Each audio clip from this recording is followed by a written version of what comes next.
Good morning, sir. Good morning. তেনেহ'লে আজি ক্লাছটো আমি আৰম্ভ কৰোঁ। প্ৰথমতে ৰূপেন তোমাক সুধিছোঁ 1869 চনত কি হৈছিল? 1869 চনত কি হৈছিল? তুমি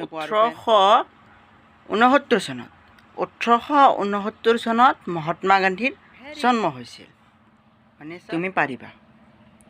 এইবাৰ তুমি কোৱাচোন সোণাৰাম যে 1870 চনত কি হৈছিল?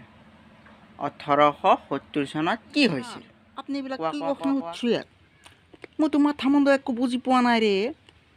কেনেলৈকে পঢ়িছিলোঁ, ফেইলটো কৰিলোঁ, আকৌ কৰিছে।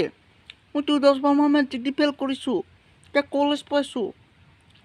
মনত পেলাওঁ ৰং চা 1871 চনত ন 1871 চনত মহাত্মা গান্ধী যদি 1869 চনত জন্ম হৈছিল, 1970 চনত মহাত্মা গান্ধীৰ 1 বছৰ হৈছিল ছাৰ। 1 বছৰ শেষ কৰি পেলালি ঐ কপালখান। মই কি পঢ়িছিলোঁ তন্ত।